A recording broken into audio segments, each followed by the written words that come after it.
आखिर ये किस तरह की सभ्यता है जिसने समुद्र के नीचे यह न खत्म होने वाली धातु की खाई बना दी। यह एक जख्म की तरह लग रही है जिसने पूरे समुद्र को दो हिस्सों में बांट दिया है। समुद्र का पानी दिन रात इसमें गिरता रहता है पर यह गहराई कभी नहीं भरती। सबसे अजीब बात तो यह है कि हर 23 दिन में इस खाई के ऊपर ठीक समय पर बिजलियां गिरने लगती हैं। कैस्पर ने धातु के रेशों से एक पतंग बनाई है ताकि वह बिजली की मदद से अपने जहाज को चार्ज कर सके और इस खौफनाक समुद्री ग्रह से बाहर निकल सके। मगर हंटर तो उस परग्रही एलियन इमारत के नीचे जाकर उसे टटोलना चाहता है। हंटर को लगता है कि नीचे रोबोटों का घर हो सकता है पर अगली बिजली गिरने में सिर्फ 90 मिनट बचे हैं। समय बहुत कम है। कोई भी उसके साथ नीचे जाने को तैयार नहीं हुआ। सब अपने अपने काम में लग गए। डैक्स और रीली को इंजन पर चिपकी समुद्री घास हटाने के काम पर लगाया गया। रीली काम करते करते बुदबुदा रही थी कि इस काम में कोई अक्ल नहीं लगती, हम इसमें बहुत बेवकूफ लग रहे हैं। पर जैसे ही उसने यह कहा, डैक्स का पैर जहरीली घास में फंस गया। उसका पूरा पैर गलने लगा और शरीर कमजोर पड़ने लगा। रीली उसे खींचने गई पर वह खुद भी नीचे खींच गई। कैस्पर ने अपनी बेटी की चीख सुनी और फौरन मदद के लिए दौड़ी पर इस चक्कर में पतंग हवा में उड़ने लगी। शुक्र है कि मिलर ने फुर्ती दिखाई। उसने पतंग की डोर पकड़ी और उसे मस्तूल पर लपेट दिया। रीली ने जैसे ही डैक्स को किनारे पर धकेला, जहरीली घास का एक गुच्छा उसकी तरफ तेजी से बढ़ा। रीली उससे बचने के लिए पीछे हटी पर पानी के तेज बहाव में बह गई। कैस्पर ने बिना कुछ सोचे उसे बचाने के लिए छलांग लगा दी। मिलर केबिन की छत पर चढ़ गया ताकि रस्सी फेंककर दोनों को ऊपर खींच सके पर तब तक बहुत देर हो चुकी थी। बहुत देर हो चुकी थी। माँ और बेटी दोनों उस खाई में गिर गए। शुक्र है कि उनके अंतरिक्ष के कपड़े स्पेस सूट मजबूत थे इसलिए दोनों को चोट नहीं लगी पर आसपास वापस जाने का कोई रास्ता नहीं था। तभी कैस्पर की नजर सामने की इमारत पर पड़ी और वह दंग रह गई। सबसे हैरान करने वाली बात यह थी कि जमीन पर लिखी एलियन भाषा बिल्कुल वैसी ही थी जैसी उस रोबोट के जहाज पर लिखी थी। उसने तुरंत अपने कैमरे से उसकी फोटो खींच ली। दूसरी तरफ केट और हंटर डैक्स को घसीटते हुए मेडिकल रूम में ले आए। घास का जहर बहुत खतरनाक था। डैक्स के शरीर का निचला हिस्सा पूरी तरह सुन्न हो चुका था। अब बिजली गिरने में सिर्फ 60 मिनट बचे थे। कैस्पर को ख्याल आया कि वे पतंग की रस्सी के सहारे ऊपर चढ़ सकते हैं। मिलर तुरंत पतंग उतारने के लिए भागा पर उन लोगों ने पहले ही पेच स्क्रू ढीले कर दिए थे। जैसे ही वह पतंग पकड़ डालने वाला था, खंभा हिलने लगा। मिलर बुरी तरह गिर पड़ा। खंभा गिर गया और पतंग उड़ डाच गई। अब वे सच में मुसीबत में फंस गए थे। रीली को लगातार शिकायत करते देख कैस्पर को गुस्सा आ गया। उसने डांटते हुए कहा, अगर कोई तरीका पता है तो बताओ वरना ये बेकार की बातें बंद करो। पर तुरंत ही उसे पछतावा हुआ कि उसने ज्यादा कड़ीडीडेचवा बोल दिया है। रीली का गुस्सा भी फूट पड़ा। मिलर ने वॉकी टॉकी पर वादा किया कि वह उन्हें बचाने का कोई न कोई रास्ता जरूर निकाल लेगा। डैक्स की हालत बिगड़ती जा रही थी। जहर पूरे शरीर में फैलने लगा था। अब उसे खून चढ़ाने की सख्त जरूरत थी। मेई ने इस बार एक नेक काम किया और डैक्स को खून देने के लिए खुद आगे आई। अब जो लोग काम कर सकते थे उनमें सिर्फ हंटर और मिलर बचे थे। तभी हंटर को अचानक अपनी माँ की बताई फैराडे केज पिंजरे की बात याद आई। एक ऐसा धातु का पिंजरा जो अंदर बिजली का असर नहीं होने देता। वे लोग अपने बेस वाहन बेस कार को फैराडे पिंजरे की तरह इस्तेमाल कर सकते थे ताकि माँ और बहन उसके अंदर छिप सकें। फिर पतंग की जगह खींचने वाली रस्सी टोविंग रोप से बिजली खींची जा सकती थी। सवाल ये था कि वे उस गाड़ी को खाई की गहराई तक कैसे उतारें। जहाज के तिरछा होने की वजह से गैरेज का दरवाजा जहरीली घास से जाम हो गया था। मिलर को केट के उस औजार का ख्याल आया जिससे जहरीली घास साफ की जा सकती थी। केट अपना सामान लेकर तुरंत मदद के लिए आ गई। तीनों ने समय रहते दरवाजे पर जमी घास को काटना शुरू कर दिया। जैसे ही घास साफ हुई, मिलर को समझ आ गया कि दरवाजा खुलते ही नीचे वाले हिस्से में पानी भर जाएगा। उसने हंटर और केट को ऊपर जाने को कहा पर केट टस से मस नहीं हुई। आखिरकार केट और हंटर ऊपर जाकर इंतजार करने लगे। मिलर ने जैसे ही घास का आखिरी टुकड़ा काटा, हंटर तेजी से वहां से भागा। पानी के उछाल की मदद से गाड़ी हिलने लगी और फिर बहाव के साथ धीरे धीरे नीचे उतरने लगी। कैस्पर एक तरफ मिलर को बिजली गिरने के खतरों से बचने के तरीके बता रही थी और दूसरी तरफ दुआ कर रही थी कि गाड़ी जल्दी नीचे पहुंच जाए। मगर रस्सी की लंबाई कम पड़ी, गाड़ी गहराई तक नहीं पहुंच पाई। बादलों की गरज सुनकर कैस्पर को अचानक रीली की सीढ़ी बनाने वाली बात याद आई। दोनों ने बिना वक्त गंवाए हवा वाली पाइपों वेंटिलेशन पाइप्स को बांधकर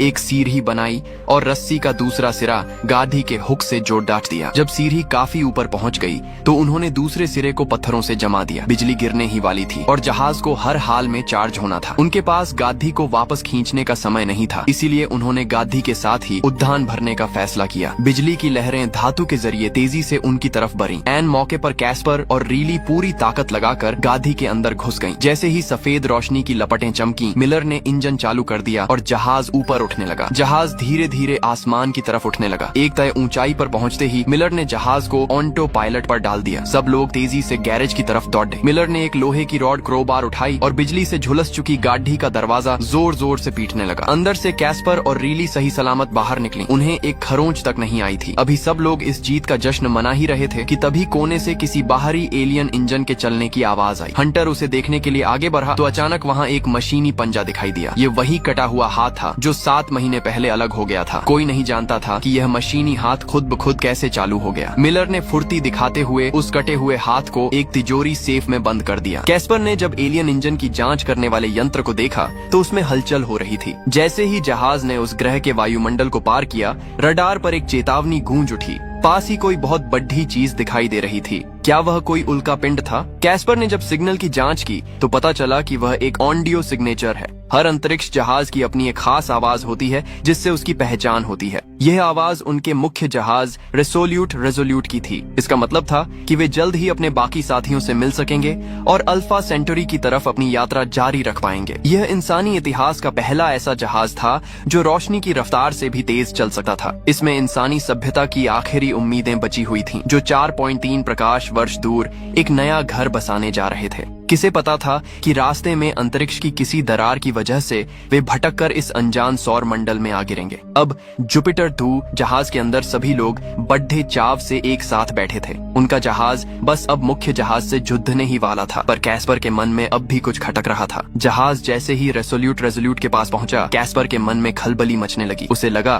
कि कुछ तो गड़बड़ है। मुख्य जहाज के दायरे में पहुंचते ही कैस्पर ने युद्ध ने डॉकिंग का सिग्नल भेजा, पर वहां से कोई जवाब नहीं आया। उसे लगा शायद सिग्नल पकड़ने वाला यंत्र खराब हो गया होगा, इसलिए उसने खुद ही बटन दबा दिया। जहाज सही सलामत मुख्य जहाज से जुड़ गया। सब लोग बहुत खुश थे और बद्धे जहाज पर चढ़ने की तैयारी करने लगे। यहाँ तक कि डैक्स, जो अभी भी ड्रिप पर था, वह भी अपनी पालतू मशीन को लेकर साथ जाने की जिद करने लगा। पर उसकी चोट अभी ठीक नहीं हुई थी और उसे चलने में बहुत तकलीफ हो रही थी, इसलिए उसे न चाहते हुए भी जहाज पर ही रुकना पड़ा। कैस्पर ने तय किया कि वह मेई को मुख्य जहाज के हवाले कर देगी, क्योंकि उसने पहले बहुत से बुरे काम किए थे। जाने से पहले कैस्पर ने मेई को हॉल में बिठा दिया। रॉबिन्सन परिवार पूरी तरह साफ सुथरा सैनिटाइज्ड होकर आखिर रेसोल्यूट के अंदर दाखिल हुआ, पर कदम रखते ही उन्हें कुछ अजीब महसूस हुआ। वहाँ चारों तरफ सन्नाटा था और एक भी इंसान नजर नहीं आ रहा था। कायदे से तो जब जुपिटर 2 उससे जुड़ा था तो मुख्य जहाज को पता चल जाना चाहिए था, पर यहाँ तो दूर दूर तक कोई नहीं था। हंटर ने सोचा, क्या सब लोग कैंटीन में खाना खा रहे हैं? वे सब तुरंत कैंटीन की तरफ भागे, पर वहाँ का नजारा देखकर दंग रह गए। हर तरफ सामान बिखरा पड्डा दिखा था, प्लेटें टूटी हुई थी और खाना सड्डदी है चुका था। मिलर को खतरे का एहसास हुआ और उसने तुरंत बच्चों को वापस अपने जहाज पर जाने को कहा। उसे शक था कि इस बड़े जहाज पर कुछ बहुत बुरा हुआ है और शायद बाकी लोग यहाँ से जा चुके हैं। कैस्पर ने विक्टर को आवाज दी और कप्तान से संपर्क करने की कोशिश की, पर कोई जवाब नहीं मिला। यह वही समय था जब उन्होंने अंतरिक्ष की दरार पार की थी। बड़े जहाज को ऑटो पायलट मोड पर डाल दिया गया था, जिसका मतलब था कि यहाँ जरूर कोई बद्दी अनहोनी हुई थी। इसी बीच तभी तक मेई ने चुपके से अपनी हथकड़ियां खोल ली थी। आखिर वह एक पुरानी अपराधी थी और जेल में इतने साल बिताने के बाद उसके लिए हथकड़ी खोलना कोई बद्दी बात नहीं थी। डैक्स के पैर में चोट थी, इसलिए वह उसे रोक नहीं सका। मेई बद्धे जहाज के अंदर घुस गई और अपनी पहचान दिखाकर दरवाजा खोलने की कोशिश की, पर क्योंकि वह पुलिस की कैद में थी, इसलिए उसके सारे अधिकार एक्सेस बंद कर दिए गए थे। वह वापस अपने पुराने जहाज में गई और कुछ कपड़े पैक किए। फिर उसने डिब्बे से सिगरेट और लाइटर निकाला और गलियारे कॉरिडोर में आग लगा दी। आग का पता चलते ही सिस्टम ने सारे दरवाजे खोल दिए, पर साथ ही सुरक्षा वाली दीवारें, फायर शटर्स भी नीचे गिरने लगीं। इसकी वजह से मिलर का परिवार आपस में अलग हो गया। अब उन्हें दूसरे रास्ते से एक दूसरे के पास पहुंचना था। इसी भगदड़ का फायदा उठाकर मेई रिकॉर्ड रूम में घुस गई। उसने वहां डॉक्टर स्मिथ की सारी जानकारी बदल दी, नाम, उम्र, काम सब कुछ बदल दिया, यहाँ तक कि अपनी एक फोटो भी खींच कर लगा दी। अब वह सच में डॉक्टर स्मिथ बन चुकी थी। दूसरी तरफ केट बाहर निकलने का रास्ता ढूंढ रही थी, तभी उसकी नजर शहीदों की एक दीवार पर पड़ी। वहाँ उसके असली पिता का नाम लिखा था, जो कैस्पर के पहले पति थे और एक अंतरिक्ष मिशन के दौरान गायब हो गए थे। केट अभी अपने आंसू पोंछ ही रही थी कि उसे गलियारे के आखिर में एक छोटी बच्ची खड्डी दिखाई दी। उस बच्ची ने बताया कि रेसोल्यूट जहाज पर रोबोटों ने हमला किया था। अपनी माँ से बिछाड़ने के बाद वह पिछले 7 महीनों से यहाँ अकेली रह रही थी। इसी बीच अपने जहाज में अकेले बचे डैक्स को बगल वाले कमरे से कुछ अजीब सी आवाजें सुनाई दी। उसने जब उत्सुकता में आकर बक्सा खोला, किसी ने सोचा भी नहीं था कि बक्से के अंदर एक परग्रही मशीनी हाथ छिपा होगा। डैक्स ने घबराकर फौरन बक्सा बंद किया और मुख्य जहाज पर सबको खबर कर दी। जब उसने बताया कि मशीनी हाथ के तार हिल रहे हैं तो हंटर को तुरंत वह मंजर याद आ गया जब वह पहली बार पेडीडीएच पर रोबोट से मिला था। यह चीज शायद खुद को दोबारा जोददाहने की कोशिश कर रही थी। इसका मतलब था कि वह परग्रही रोबोट इसी जहाज पर है। सब लोग एकदम चौकन्ने हो गए और तुरंत कैंटीन में जमा होने का फैसला किया। छोटी बच्ची केट को हवा वाली नली के रास्ते छोटे रास्ते से ले जाने लगी। कैस्पर ने डैक्स से कहा कि वह कंट्रोल रूम में रहे और दूरबीन से सब पर नजर रखे और पल पल की जानकारी देता रहे। डैक्स ने मेई के भागने की बात भी कैस्पर को बताई, पर अभी मुसीबत बढ़ी थी, इसलिए उसे छोड़ना ही ठीक समझा। धुंधली पाइपों के अंदर उस बच्ची का बस्ता कहीं फंस कर फट गया और उसकी प्यारी चीजें नीचे गिर पड़ी, जिनमें उसके पिता की फोटो भी थी। केट को तब पता चला कि बच्ची के पिता भी इसी जहाज पर रहस्यमयी तरीके से गायब हुए थे। तभी नीचे से कुछ अजीब आवाज आई। दोनों ने नीचे झांका तो देखा कि लाल रोशनी वाला एक रोबोट वहां से गुजर रहा है। इधर हंटर और रीली कैंटीन पहुंच चुके थे। अजीब सी आवाजें पास आते देख दोनों घबरा कर मेज के पीछे छिप गए। खबर मिलते ही मिलर भी पूरी रफ्तार से कैंटीन की तरफ भागा। दूसरी तरफ मेई ने किसी के हाथ से निकाली हुई पहचान वाली चिप का इस्तेमाल किया और रिकॉर्ड रूम में घुसकर अपनी सारी पुरानी फाइलें और वीडियो मिटा दी। अब उसका डॉक्टर स्मिथ वाला रूप पूरी तरह पक्का हो चुका था। कंट्रोल रूम में बैठा डैक्स देख रहा था कि वह लाल रोशनी कैंटीन की तरफ ही बढ़ रही है। वह हंटर और रीली को बताना चाहता था, पर वे बहुत दूर थे। कैंटीन के अंदर मौजूद घोड़ा बुरी तरह डर गया था और लगातार हिनहिना रहा था।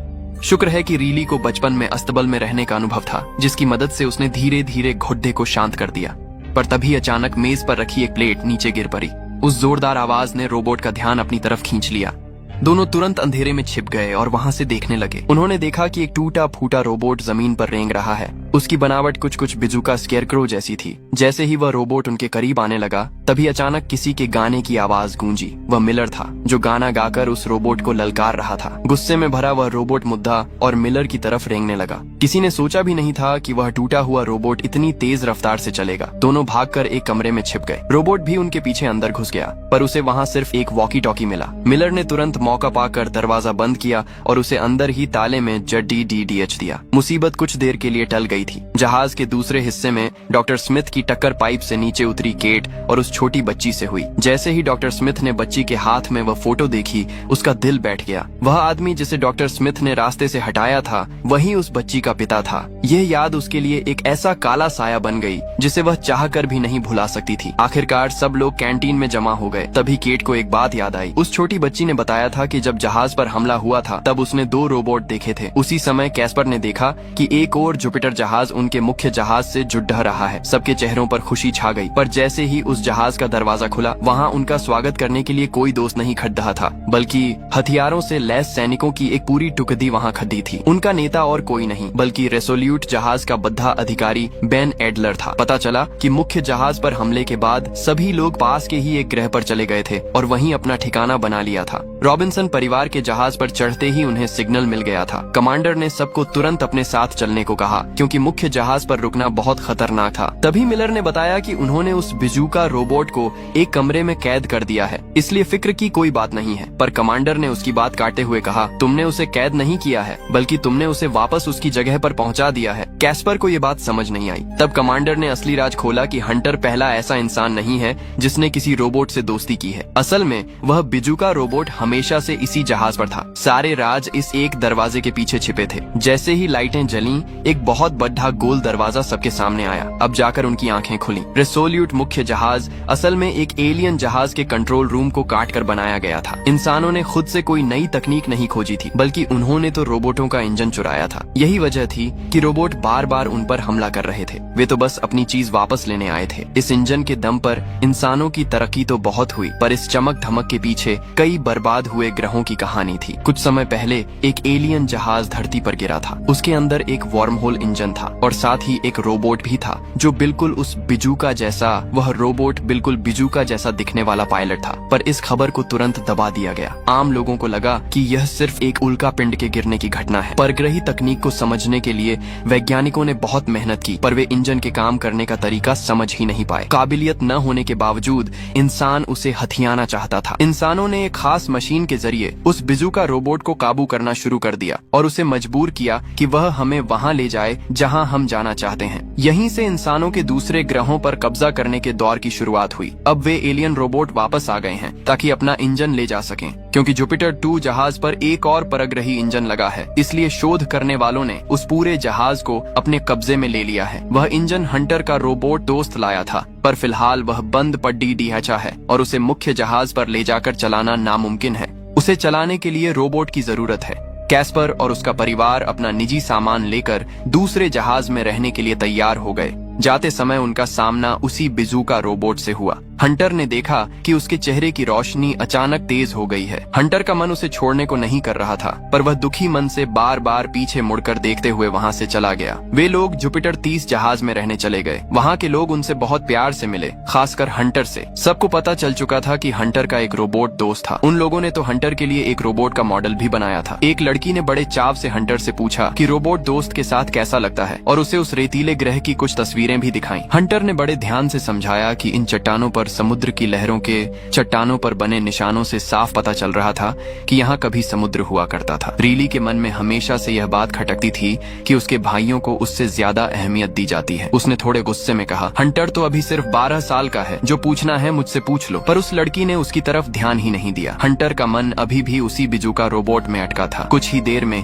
वह चुपके से उस कमरे में पहुंच गया जहां उसे कैद किया गया था, ताकि उससे दोबारा रिश्ता जोड़ डाल सके। तभी पीछे से कमांडर आ गया। पता चला कि उनका बात करने का तरीका असल में सिर्फ आवाज की थरथराहट, साउंड वाइब्रेशन से उसे काबू करना था। हंटर को यह सब वैसा ही लगा जैसे किसी को डंडे से पीटकर जबरदस्ती बात करने के लिए मजबूर करना। हंटर ने देखा कि उस रोबोट के चेहरे की रोशनी कम होती जा रही है, उसकी ताकत जैसे खत्म हो रही थी। हंटर ने कमांडर से उस मशीन को बंद करने के लिए कहा ताकि वह उससे जुड़ जा सके। कमांडर को थोड़ा डर तो था, पर उसने हंटर को एक मौका देने का फैसला किया। जैसे ही वह मशीन बंद हुई, वह रोबोट अपने कमजोर शरीर को घसीटते हुए पिंजरे से बाहर निकला। कमाल की बात यह थी कि उन दोनों के बीच सच में एक जुद्धाव बन गया। कमांडर का हाथ मशीन के बटन पर ही था ताकि हंटर को कोई नुकसान न पहुंचे। जब उसने देखा कि रोबोट सिर्फ हंटर की आस्तीन उठाकर उसके पुराने जख्म देख रहा है, तो कमांडर का डर भी कम हो गया। पर जैसे ही हंटर ने अपने बस्ते से वह रोबोट का मॉडल निकालकर दोस्ती का हाथ बढ़ाया, वह रोबोट अचानक गुस्से से पागल हो गया। उसे शायद उस खिलौने से नफरत थी। अगर कमांडर वक्त पर मशीन चालू न करता तो हंटर की जान चली जाती। तभी कैस्पर भी वहां पहुंच पड़ी और कैस्पर ने यह सब देख लिया था। उसने हंटर को बाहर जाकर इंतजार करने को कहा और फिर कमांडर की लापरवाही पर उसे खूब खरी खोटी सुनाई। कमांडर ने अपनी सफाई में कहा, मैं इसे पूरी तरह काबू में रखता हूँ, ये कभी किसी के लिए खतरा नहीं बनेगा। कैस्पर ने उसकी बात काटते हुए कहा, सच में कहीं तुम गलत तो नहीं कह रहे? मैंने लगभग अपनी जान गंवा दी थी। कमांडर ने बस इतना कहा, माफ करना, हमारे पास अब और कोई रास्ता नहीं बचा है। अपने कमरे में लौटने के बाद कमांडर ने अपनी कमीज उतारी